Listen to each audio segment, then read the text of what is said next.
दोस्तों, जरा इमेजिन करके देखिए, हमारे देश का एक जाबाज फौजी, एक बीएसएफ जवान जो सरहद पर दुश्मनों की गोलियों के साए में भी सीना तान कर खड़ा रहता है।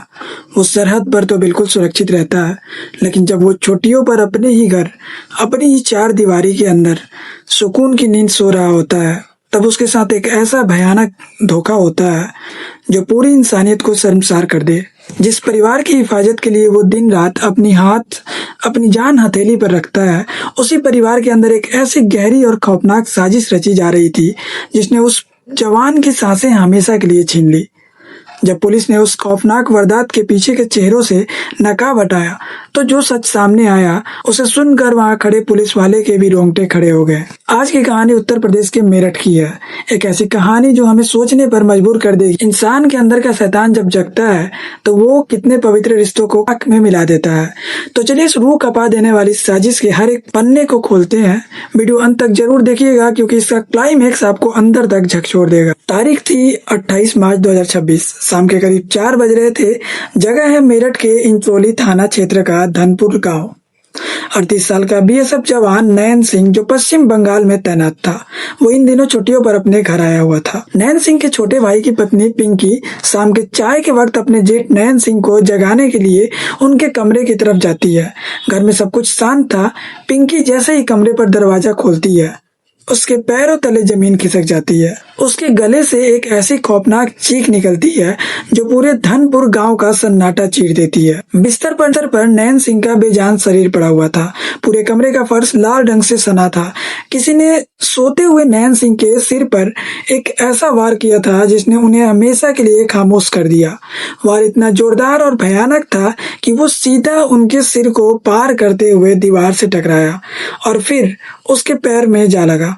दोस्तों, कुछ ही मिनटों में वहां पुलिस की गाड़ियां पहुंच जाती है। पूरा गांव इकट्ठा हो जाता है। नयन सिंह की पत्नी कोमल, जो 3 दिन पहले ही अपने दोनों बच्चों 12 साल की बेटी और 7 साल के बेटे को लेकर अपने मायके गई हुई थी, वो भी बदहवास हालत में वहां पहुंचती है।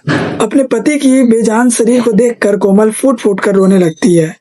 वो बार बार बेहोश हो रही थी। पुलिस नयन सिंह के 65 वर्षीय पिता गरीब दास से पूछती है, क्या आपको किसी पर शक है?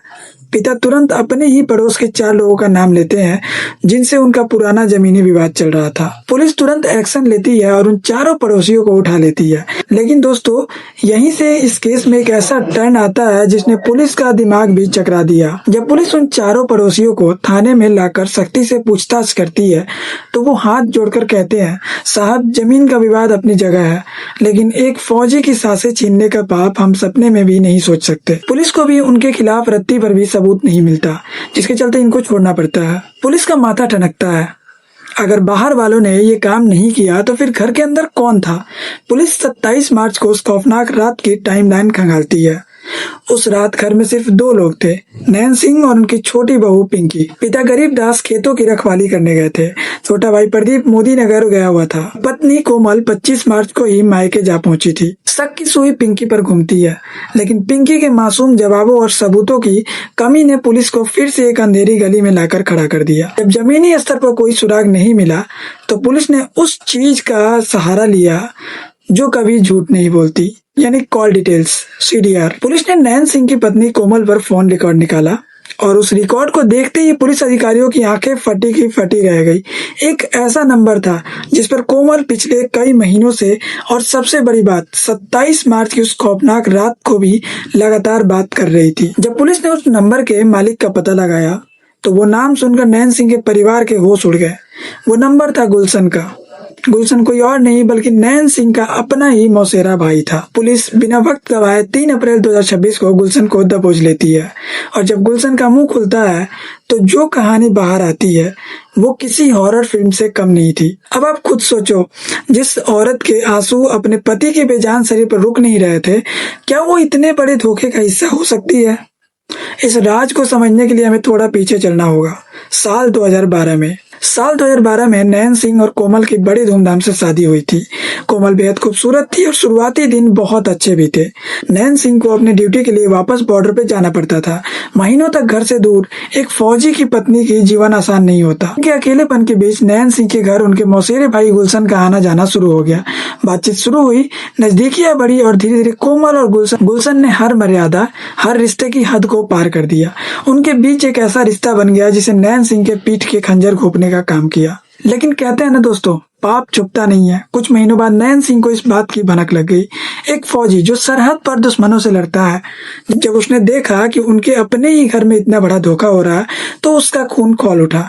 उसने कोमल पर हाथ उठाया, उसे बुरी तरह पीटा और सख्त चेतावनी दी, अगर आज के बाद तूने गुलशन की तरफ आंख उठाकर भी देखा तो अंजाम बहुत बुरा होगा। दोस्तों, जब इंसान के गलत रास्ते का नशा चढ़ता है तो उसे कुछ और नजर नहीं आता। कोमल के मन में नैन सिंह के लिए प्यार खत्म हो चुका था और उसकी जगह ले ली थी नफरत ने। जब भी नैन सिंह छुट्टी पर आता, घर में कलेश होता। कोमल अक्सर लड़ झगड़ कर बच्चों को लेकर मायके चली जाती और वहां से बेखौफ होकर गुलशन से मिलती। और फिर इसी नफरत ने जन्म दिया एक ऐसी खौफनाक साजिश को। 6 मार्च 2026 नैन सिंह अपनी छुट्टियां बिताने घर आया था। उसे 2 अप्रैल को वापस अपनी ड्यूटी पर लौटना था, लेकिन 25 मार्च को पति पत्नी के बीच फिर से एक झगड़ा शुरू हो गया। नैन ने कोमल पर हाथ उठाया। कोमल गुस्से में अपने दोनों बच्चों को लेकर मायके चली गई। लेकिन इस बार ना वो सिर्फ नाराज होकर नहीं गई थी, इस बार वो एक फैसला लेकर गई थी। मायके पहुंचते ही उसने गुलशन को बुलाया और सीधे शब्दों में कह दिया, मैं अब और बर्दाश्त नहीं कर सकती। मैं उस घर में तभी कदम रखूंगी जब वो इंसान हमेशा के लिए इस दुनिया से चला जाएगा। जो करना है कर। गुलशन भी इस अंधे प्यार में पूरी तरह पागल था। उसने कहा कि इस बड़े काम के लिए बाहर के लोगों को बुलाना पड़ेगा और उसमें बहुत पैसा लगेगा। कोमल ने बिना एक पल सोचे कहा, पैसों की फिक्र मत करो। दोस्तों, आपको जानकर हैरानी होगी कि कोमल ने अपनी ही शादी के वो पुश्तैनी गहने जो उस सुहाग की निशानी के तौर पर मिले थे, उन्हें बेचकर 6 लाख रुपए इकट्ठा कर लिए। इन पैसों से गुलशन ने अपने 3 दोस्तों राहुल, गुड्डू और मोन्टू को इस खौफनाक काम के लिए तैयार किया। सबको 2-2 लाख रुपए का लालच दिया गया। हथियार का इंतजाम हो गया और अब बस एक सही रात का इंतजार था। और वो रात आई 27 मार्च 2026। कोमल को खबर मिल चुकी थी कि घर में ससुर जी खेत पर हैं और देवर बाहर गया है। रात के करीब 12:30 बजे गुलशन अपने तीनों दोस्तों को लेकर धनपुर गांव पहुंचता है। रात के 1:40 बज रहे थे। सबसे पहले गुड्डू उस हथियार को लेकर दबे पांव नैन सिंह के कमरे में दाखिल होता है। वो देखता है कि देश का वो रक्षक गहरी नींद में सो रहा है, लेकिन गुड्डू के हाथ कांप जाते हैं। उसकी हिम्मत जवाब दे जाती है और वो बाहर आ जाता है। तभी राहुल उस हथियार को अपने हाथों में लेता है। वो अंदर जाता है और एक झटके में नैन सिंह के सिर पर वो वार कर देता है। एक पल में सब कुछ खामोश हो जाता है। ये दरिंदा वहां से चुपचाप निकल जाते हैं। रास्ते में गुलशन तुरंत कोमल को कॉल करता है, काम हो गया। अगले दिन शाम 4 बजे तक नैन सिंह कमरे से नहीं निकला और तब पिंकी ने उसे उस हालत में देखा। जब पुलिस ने इस पूरी साजिश का खुलासा करते हुए प्रेस कॉन्फ्रेंस की तो कोमल भी वहां खड़ी थी। वो बार बार बेहोश होने का नाटक कर रही थी, लेकिन वहां खड़े लोगों की आंखों में उस वक्त आंसू नहीं बल्कि भयंकर नफरत थी। लोग चिल्ला रहे थे कि इस औरत ने एक फौजी की जान ली है और इसे सख्त से सख्त सजा मिलनी चाहिए। दोस्तों, आज ये सारे दरिंदे और खुद कोमल जेल की काल कोठरी में अपनी जिंदगी काट रहे हैं। यहाँ तक कि कोमल के मायको वालों ने भी उससे हमेशा के लिए रिश्ता तोड़ दिया है। तो दोस्तों, ये थी मेरठ की वो दिल दहला देने वाली घटना।